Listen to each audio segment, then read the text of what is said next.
up, everybody? Welcome to episode 15 of Tsunami Speaks with your host, once again, Tsunami Jones. Don't forget to like, comment, subscribe, share, tell a friend if you can, all that good stuff. And breaking news regarding that, we just crossed the threshold into 100 subscribers. Technically, I'm at 101 currently and growing. Thank you guys. Thank you so much. I've only been making these videos on this channel for a little over a month right now. So this is pretty cool to have gotten here so fast and feels awesome to be seen, of course. And again, could not do it without you guys. So thank you so much. And this is going to be a Knicks edition video, so to speak, in regards to the preseason. We're going to wrap this all up and do a little analysis today and going into the regular season.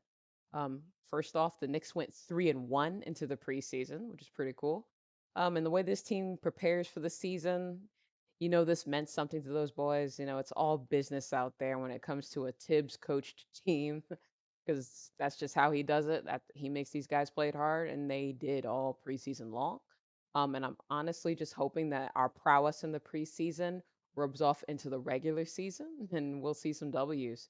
Because honestly, if we could just copy and paste the stats that we've accumulated through the preseason and transpose them into the regular season, we will be a pretty tough team to beat, and we will have some wins. Obviously, my lips to God's ears saying that, but I'm a little more excited than I thought I would be after kind of watching the preseason. Um, just for numbers, just so you guys have like perspective, last year we averaged 43.7 percent field goal range, 35.7 from 3 points, 3 pointers, 74.4 free throws, 20 on 21 free throws attempted per game, 46 rebounds per game, 22 assists per game, 7.0 steals per game, and 5 blocks per game. Okay, so that was all regular season last year. As opposed to in this preseason, we've been shooting 43.6%, so that's about the same.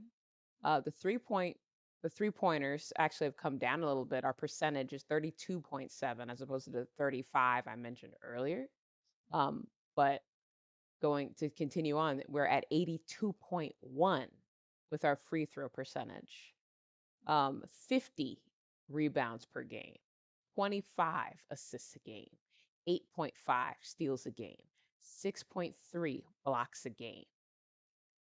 So the only stat that really didn't go up is our 3 pointers. That's the only one that decreased substantially, I'll say, because I mean, 35% and 32% is an additional 3 points.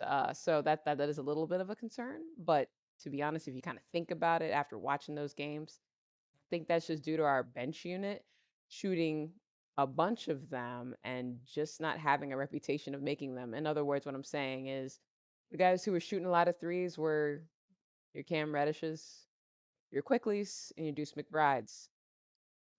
And none of those guys have a reputation for being efficient. Those guys just didn't shoot the three very well, and they kind of tanked their 3 pointers down a little bit. Randall didn't shoot the 3 pointer too well. So if you kind of all average that together, it makes sense that it nosedive, even though some guys actually shot the three really well. More into that in a moment. So just looking at those things, the fact that we're rebounding better is wonderful to see. The assists, right?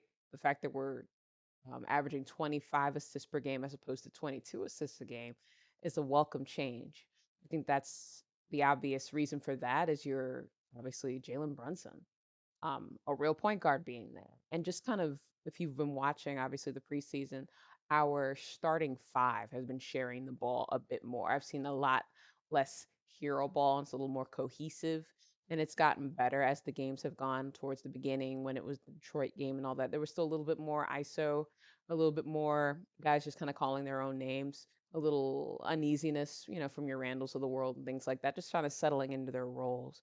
But by the last game of the preseason when we played the Wizards, everyone was a lot better, even if the stats didn't necessarily show it. You could just see a comfort level there. You could see some ease there.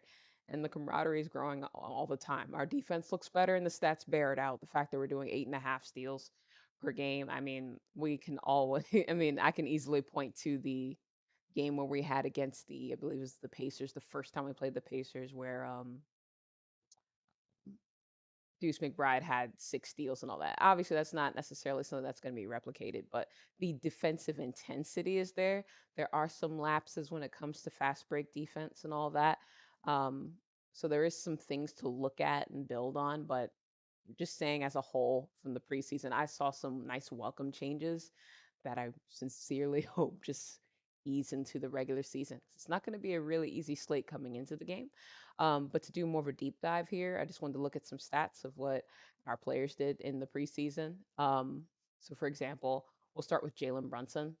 On 26 minutes per game, he averaged 17.8 points per game on 49% from field goal range, 46% from 3-point range, 88.2 free throw percentage, 3.5 boards, 4.3 assists, zero point 0.8 steals, zero point 0.3 blocks. All in all, those are really good numbers. What's really sticks out to me is his field goal percentage. Him shooting so well, just in paint as well as the three. I mean, he doesn't take a ton of threes per game. I kind of like that he's judicious in how, when he takes those threes, he makes sure he's open, all that good stuff. That's just encouraging to see. And I think, like I said, that it's flowing into the rest of the team and manifesting just better shots all around for our team. You see, like what Mitchell Robinson did recently. I think that that's a testament to him, but it's also a testament to Brunson, getting him the ball in opportune moments and things of that nature. So I'm excited to see how he plays throughout the regular season. He's just building off what he did last year. He was great this entire preseason, and I am so excited to see what he does. I'll move into RJ. I will not go too long on this, I promise, because you guys know how I feel about my guy here. But on 27.5 minutes per game, he averaged 19.8 points per game, 48.2 from field goal range. Ahem. 50% from three. Ahem, ahem. 81.3% from free throws. 81%. I just had to say it again. 81%. 6 boards per game, 2.5 assists per game, zero point 0.3 steals a game, half a block a game. All that said, offensively, RJ looks good. RJ looks good. He's shooting the 3-pointer with confidence. His shot looks better. It was already, I mean, if you kind of watched RJ over the course of his career, the way he shoots the ball has changed. He has changed his shot motion. And each season it's getting a little more clean, a little more clean. This is probably the best that it's looked as far as just his release, the quickness of which he's doing it. But again, the confidence in when he's shooting these. He's expecting them all to go in. And I mean, him shooting the three like this just opens it up for him for his drives. His finishing package looks better already. And I know we haven't seen all of it yet. So I am so excited. And if this kid can stay at 81% for free throws, he's going to average something crazy.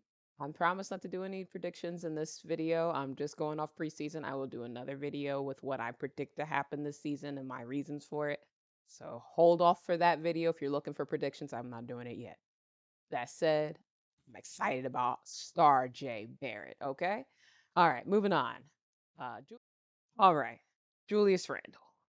So for Julius's preseason, he averaged 23.5 minutes per game, 13.3 points per game, 42.9% from field goal range, 27.3% from 3-point range, 78.6 free throw percentage, 6.8 boards, 4.3 assists, zero point 0.8 steals, zero point 0.3 blocks, zero point 0.8, excuse me, turnovers.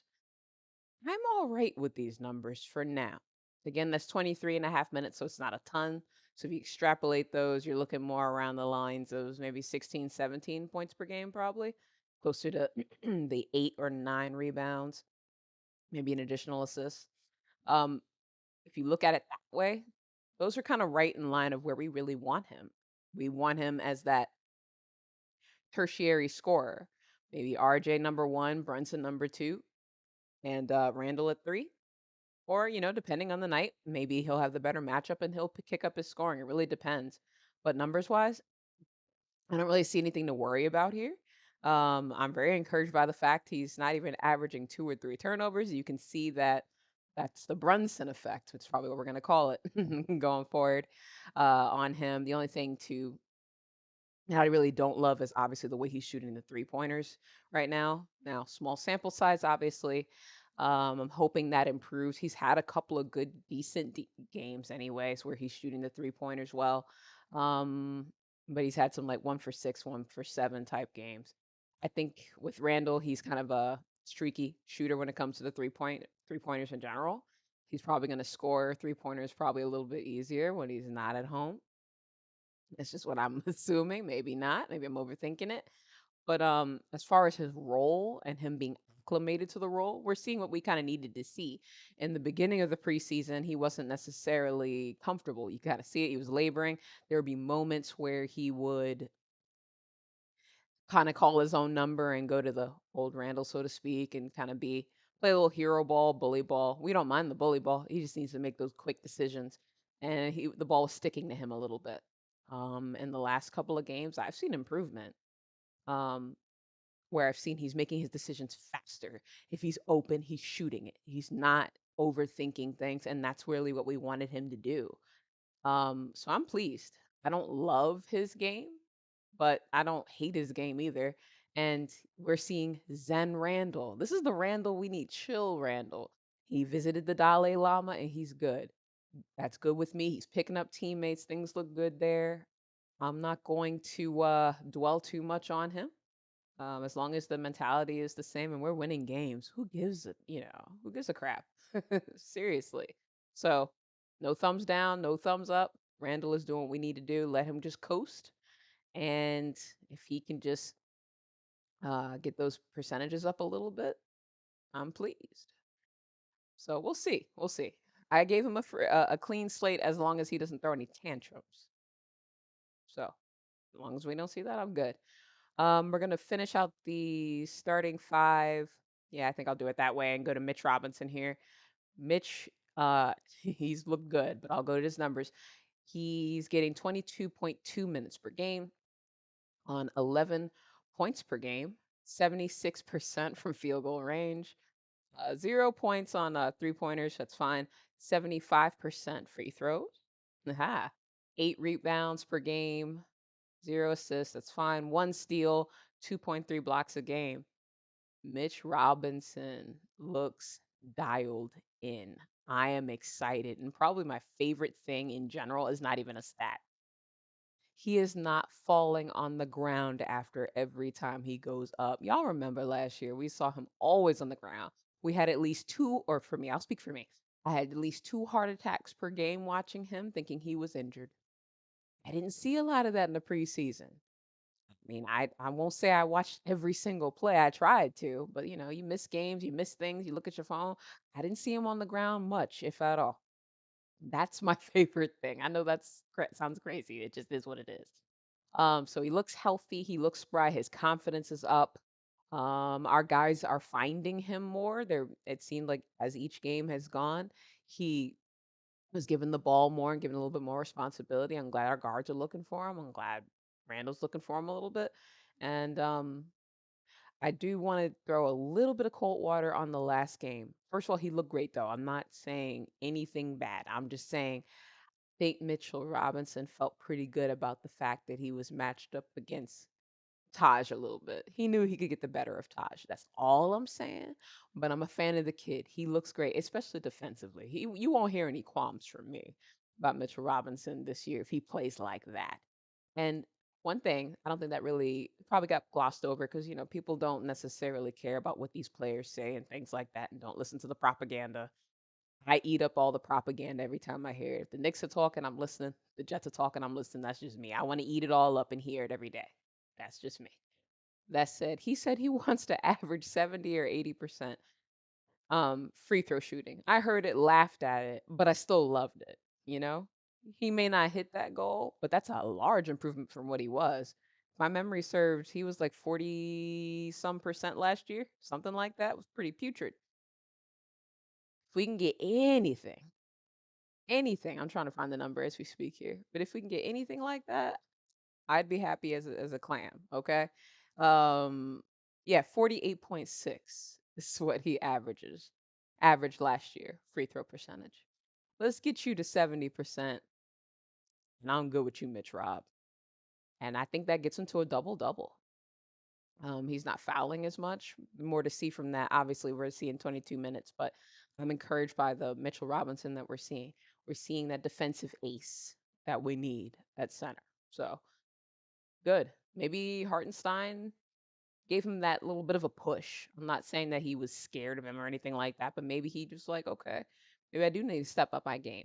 Or maybe it was the contract. Maybe the contract actually encouraged him to ball out. Maybe it's the fact that he's been healthy for the first time in his career in the offseason. The last few years, he hasn't been. There's a lot of factors. So, but regardless, this is probably the best Mitchell Robinson that we've seen. I hope it continues. Let's go. Fournier, real quick, averaged 19.1 minutes per game, 5.7 points per game, 33.3 field goal percentage, 30% from three, 100% free throw percentage. That won't continue. 2 rebounds, 3.3 assists, zero point 0.7 steals, zero point 0.7 blocks. I don't have a lot to say about Fournier. Fournier played, I believe, 2 games out of the preseason. No, actually 3. I'm sorry. He played 3 games. He didn't do anything otherworldly. I didn't expect him to. That's just really not his game, and the way that we use him as well. I don't want to put it all on Fournier. He plays a different brand of basketball in the Eurobasket. Um, but he didn't shoot the ball incredibly well. I mean, those are pretty bad numbers considering how well he shot last year. I'm not worried about it, but he looks like the same old Fournier to me. His defensive intensity is maybe turned up one notch. Good. As long as you're not a liability, I'm good with you. But I hope you start shooting better. Otherwise, I'm gonna be a little bit worried for the team in general. But I would say I wouldn't say stock up or stock down. I'll just say stock right where I had him last year. Like the guy, um, he does still have a good all around game and all that. He he had some nice passes that I remember seeing in the preseason that I liked. He's a good team player, all that good stuff. He's just not otherworldly, which is what I think we all kind of want out of our starting 2 guard. But there's nothing wrong with what, we're seeing. Hopefully, like I said, if he's not a defensive liability, I'm good with him. But those percentages have to go up. But again, small sample size. I'm not going to stress it out right now. And we have a lot of depth at guard. So, Fournier can't pick it up. Maybe we'll get more minutes from our other guys. Here's one of the guys that I thought was going to be seeing more minutes. And I know you guys want to hear from me about this particular player. So I'll go ahead and go in. Stats wise, Cam. Cam. No, Cam. That's what I saw. But my guy, Cam Reddish, 15.8 minutes per game, 4.3 points per game, on 21.4 field goal shooting, 16.7% from three, 75% free throws. I mean, from free throw percent, free throws in general. Let's see, 2 boards, 1 assist per game, 0.8 steals a game, and half a block. Reading those stats are pretty staggering. I'm not gonna lie. When I looked at them earlier, I was shocked by it. But if you watch the games, he didn't shoot the ball well at all. He just didn't. And I think they even mentioned that at one point. Tibbs, I think, said that in one of his interviews in training camp that he's not shooting the ball incredibly well. I think his confidence is down because he's not shooting the ball well. And just from watching the team and the manner of which he's not getting the ball a lot quickly, um, maybe they're not encouraged by his shot, and that's why they don't want to throw the ball to him. I don't know. It shouldn't be like that. But he hasn't really looked good. I won't say he looked terrible. He's shooting the ball terrible. But defensively, he's doing what he needs to do. I'm not worried about him there. He's had some nice plays defensively. Offensively, he just doesn't look he doesn't look otherworldly. He doesn't look superhuman. which is what I was hoping to see more of because we know he has that in him. I'm not gonna go into the whole thing, all the superlatives that I have for the kid. I'm just gonna say I know that he has all of that in him, and we're just not seeing it. We're seeing maybe 1 to 2 flashes per game on 16 minutes, and it's disappointing.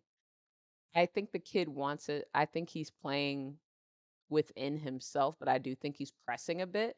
And then when he goes stretches, there was a point in time in the game where he went 6 possessions without touching the ball. I believe that was against the second game we had against the Pacers. That hurt me for him. I mean, I wanted to. First of all, we weren't even scoring that well, and he wasn't getting the ball. I mean, that's insult to injury for me. I'm like, damn, I want the Knicks to win. Let's at least, damn, I want Cam to play well. But I mean, if Obi's out here making 8 threes during that time, I'm not really pissed if Cam's not getting the ball. But that's not what was happening. Quickly was calling his own number. But it wasn't all Quickly's fault. It's just I don't know if it's an offense thing. I don't know if it's the guy who's in the left corner generally doesn't get the ball much. I would say that's part of it in the way this offense is played. That player doesn't get the ball very well. Not very well, but just doesn't get it as much. It's just like that position. And I remember there were stretches at one point where I remember RJ would be over there and stuck there and wouldn't see the ball for stretches. I don't know if it's something, like I said, I don't know if that's part of the offense or not. Or is it a confidence thing? But I could see it in, in Cam's face on a few plays where he's like, dude's wide open, he had his hands out, all that. And so I think when he did get the ball, at that point, you are just gonna shoot. You're not gonna pass it. You like, cause y'all, I'm not gonna get it back. That's not all on Quickly. That's not all on Obi. Obi passing the ball, so I'm not including him in that anyway. That's not all on Hartenstein. It's not all on any one player. It's on the coaching. Because if I see it, they see it. Okay? So that means either the coach wants Cam to go get the ball, be more demonstrative, to get the ball, be more aggressive, or he wants Cam to be in the corner and just wait. I mean, let's just look at it that way. It's either by design or not by design. Either way, he's a talented player that's not getting much touches. But then when he does get the touches, then he does something stupid sometimes with the damn ball. I see it too. Being a Cam, a member of the Cam friendship club or whatever, or the basketball club of Cam Reddish, whatever you want to call it, guys. I'm a fan of the kid, but I still watch basketball. I know what a good player looks like. I know what a bad player looks like, and I want the Knicks to win, no matter what. So I'm a little down on what I'm seeing for Cam. This was his year to, well, these were the games that he really needed to show himself for his career. But it's not over, certainly. Um, but we'll see what happens with him. Tibbs prides himself upon having an open rotation where you will get another opportunity. He says it all the time. So insert injury here. I'm not rooting for that. Certainly not. But if that happens, Cam comes in and he balls out, things change. It's a shame that he has to wait again, but that's kind of on Cam, you know? So that's me calling a spade a spade. I'm still a fan of the kid. I still think the kid has star potential, but you got to put it all together. He doesn't look consistent, you know. But I do see the excuses. I do think there are reasons for it, and I don't think it's all on him. There can be more than one thing that's true at one time. That said, that's what I got on Cam. Moving on to the rest of our bench players, and I'm not going on every player. I'm just going to talk a little bit about the players that I found something interesting about, or just players I just want to talk about in general. Obi. Obi had 21 minutes per game in the preseason. He had 11 and a half points per game, 53.8 percent on field goal shooting, 23.5% on 3-point shots, 0% free throws. He just didn't shoot any. 3.8 rebounds per game, 1 assist per game, 0.8 steals per game, 0.8 blocks. I think he had a game where he had 2 blocks and 2 steals. So, Obi overall, without just, looking at the stats, he had some stretches where he looked really, really good. Specifically that first game against the Pacers. I was very pleased with what I saw from him. He was better and more dialed in defensively, which is super key. That was one of the qualms that a lot of us had about Obi. Like, can he hold his own on the defensive end? And he is holding his own. Offensively, he looks better. I've been pleased by what I've been seeing from him. My only concern is going to be the 3-point shot for him. It looks like it's going to come and go. We all saw that game he had against the Pacers. He put every single thing together in a highlight reel package, so to speak. And so I was really excited from what I was seeing from him. He didn't look quite as good against the Pacers. To be honest with you, no one looked good from our bench unit against the Pacers. So maybe you can look at it like that. Quickley looked pretty bad that game in particular, but the whole unit looked bad. So I'll kind of throw that out a little bit. He looked a little bit better against the Wizards. I do think the Pacers just kind of present some issues for the way that our team is constructed as far as their athleticism and the perimeter defense. Or not their perimeter defense, but we have a weakness on the perimeter defense and they challenge us there. All in all, here in regards to Obi and all that, I'm still encouraged as a whole that Obi's made enough changes in his game and has made um he's done better as far as like his handle, he's the moves that he has in the post and just overall changes there. And so he's growing his offensive arsenal, so to speak, his bag, whatever. As long as he can continue to just grow there, continue to shoot better, especially from three, he's going to have those open shots available to him because people are going to respect his drive. So if they're going to respect your drive, make them pay when they leave you open for three. That's what we need from Obi. His rebounding, I mean, seeing 4 boards a game isn't really super encouraging. I need him to bring that up a little bit. But I also get it. And one thing we should probably take into consideration, I feel like Obi feels more comfortable crashing, not necessarily crashing the boards, but flying down the court and, in transition if he sees Quickley. I think that's kind of like an unspoken part of their two-man game. Quickley rebounds really well for a guard. And so I think he looks for Quick to get the rebound. Quick gets the rebound. Quick is going to find him in transition. That's just their thing. So I think that's maybe part of it. But all in all, I still want to see better. But again, his we're seeing more defensive awareness from him. We're seeing better movement on offense.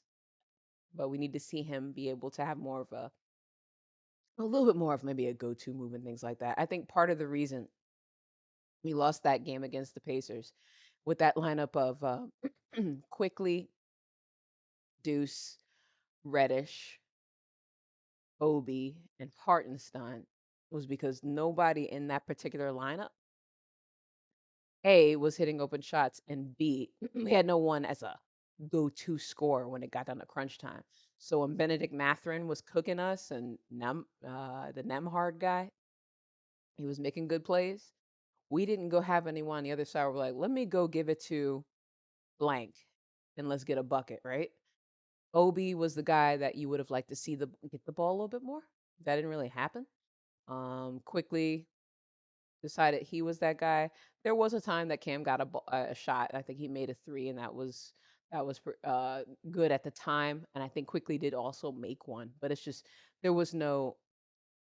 I feel like there was no really to calm it down. I think in that particular moment we missed Rose. Rose would have closed that game, but Rose didn't need to play by no means in preseason game. I wasn't impressed by that. I'm just saying we didn't have that calming force out there when the game was on the line.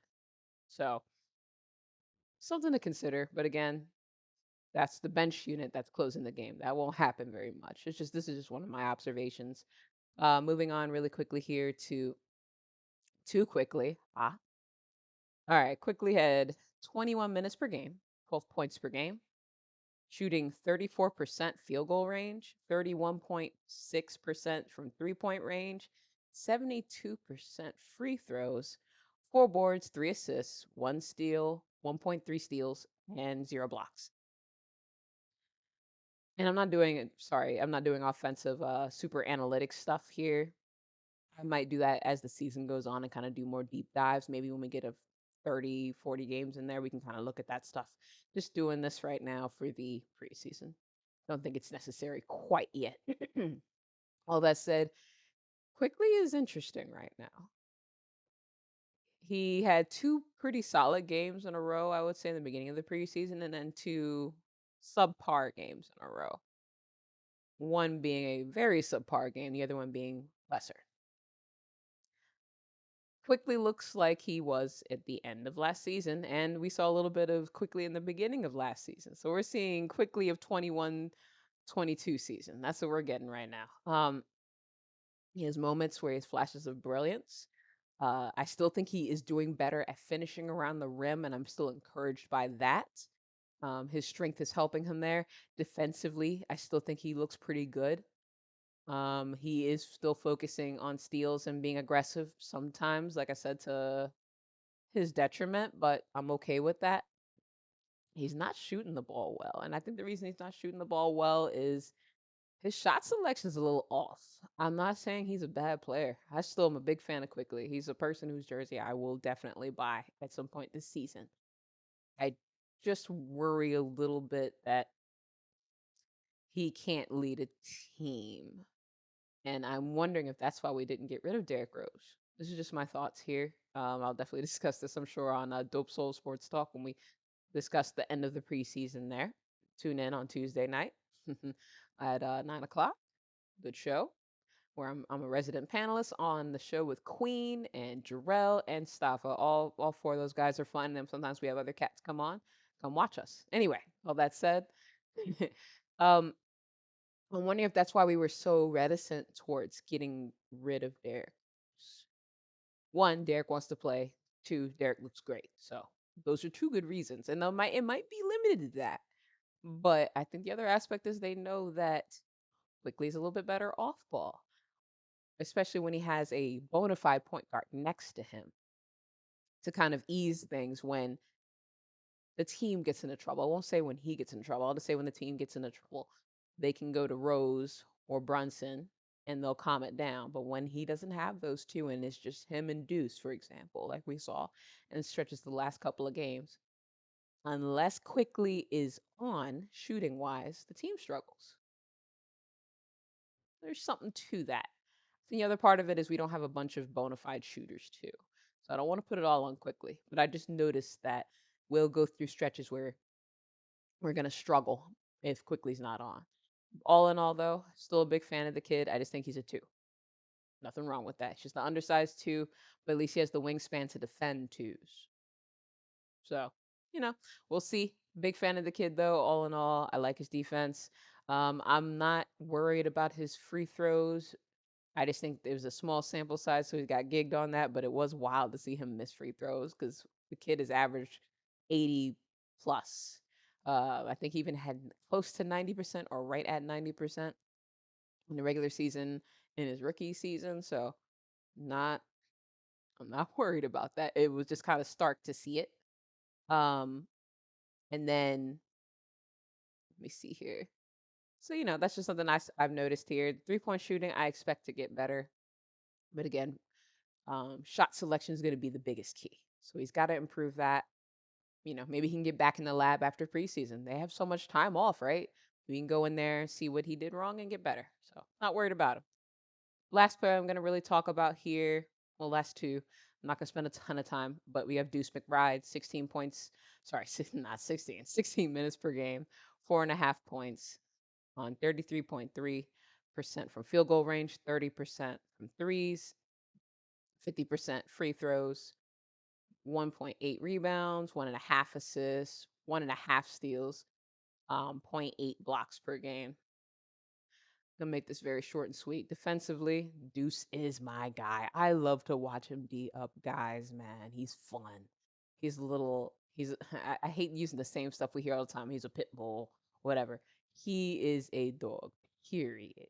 I'm gonna use a different dog name going forward. He's a Rottweiler, okay? He's a Rottweiler on defense and he scares me.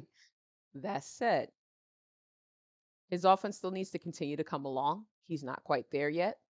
He's not a consistent 3-point shooter, but he wasn't one in college, so I don't expect I didn't expect that coming into his rookie season. I just wanted to see improvement there.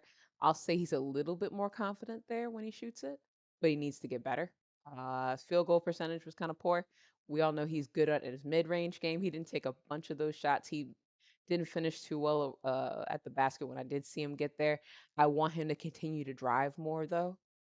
The more that he drives, the better it's going to be for the team, to kind of quote Tibbs, get into the paint and then spray. We need people spraying the ball more when they get in the paint. I think a lot of the times when Deuce is out there, especially with Quickley, the ball stays around the perimeter. Got to do better about that. We got to get those guys to crash, into the paint. Use their first step, use their wiliness, so to speak, their craftiness to get into the paint. So that's something Deuce is going to have to continue to work on. He's a smaller guy, doesn't have a quick first step, so he's going to have to use his strength and just craftiness to get there. I hope he watches a bunch of Brunson tape. Maybe Brunson can give him a couple clues. I want Brunson to work with Quickley as well. And we'll have a better bench unit. But all in all, I still like our bench. I'm not gonna get into Hartenstein because I don't want to rant about each and every player on this team.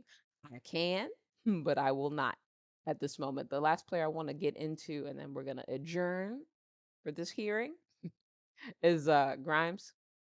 Grimes finally did get some minutes on Friday, and I was happy to see him. No, it's not because I was worried about Cam, before y'all assume that. It was just for the kid. I was worried about the kid, put it that way. Foot soreness as a person with plantar fasciitis, I was wondering if he had that, because if it's plantar fasciitis, that's going to linger. I mean, so that was just a worry of mine. I just didn't want to speak it into existence. I'm encouraged by the fact that he played. He did not look like he had any limitations whatsoever. He wasn't laboring on the floor. He looked maybe a little bit rusty, just a tad, but not much. As far as the shot comes it goes, I don't know how much he practiced this week. So all in all, I thought he did pretty well. He played in 16 minutes on that Friday. He took 2 threes and he missed them. I am not pressed about that. 2 attempts is nothing. We all know that. That's he was still great on the defensive end, and that foot speed that we like on the defensive end was there. So I'm encouraged. I think he's going to slide right back into his former role as maybe the second guy off the bench, after Quickley comes in. We'll see. But I like Grimes. I hope he continues to build on that, and we'll see what he's able to do. But again, I have everything looked fluid and good, so I'm encouraged by that, and we'll see how he plays the rest of the season. So that's gonna be my wrap up here for the Knicks in the preseason. I saw some good things. I saw some not so good things. Saw some things to be encouraged about. Um, I'm pleased. I am pleased. I'm cautiously optimistic, as always, as I am every single season when it comes to this Knicks. But we got some things to be excited about. We got some players. But that's where I'm going to leave it here for this video. Again, I'm going to make another video very soon. I'm not going to give you guys a date because I don't want to break a promise here. But I will make one more video before the season starts. So be on the lookout for that. I want to do some predictions of what I expect to see this season. Kind of go through maybe the first month or so of games. Maybe not each one with you guys, but kind of give you my prediction of what we're going to look like, what we're going to expect to see from players, some just, all that prediction stuff that we do that makes us look bad in a few months or whatever. But I think I'll be right. We'll see. But all in all, let's go Knicks. Thanks again, guys, for watching the video. Continue to like, share, subscribe, all that fun stuff. Retweet the video when I post it on Twitter. I appreciate you guys doing that. Um, it's fun to make these. That said, the season starts on Wednesday. Let's go, Knicks. It's going to be a hell of a season. You guys have a great one, as always.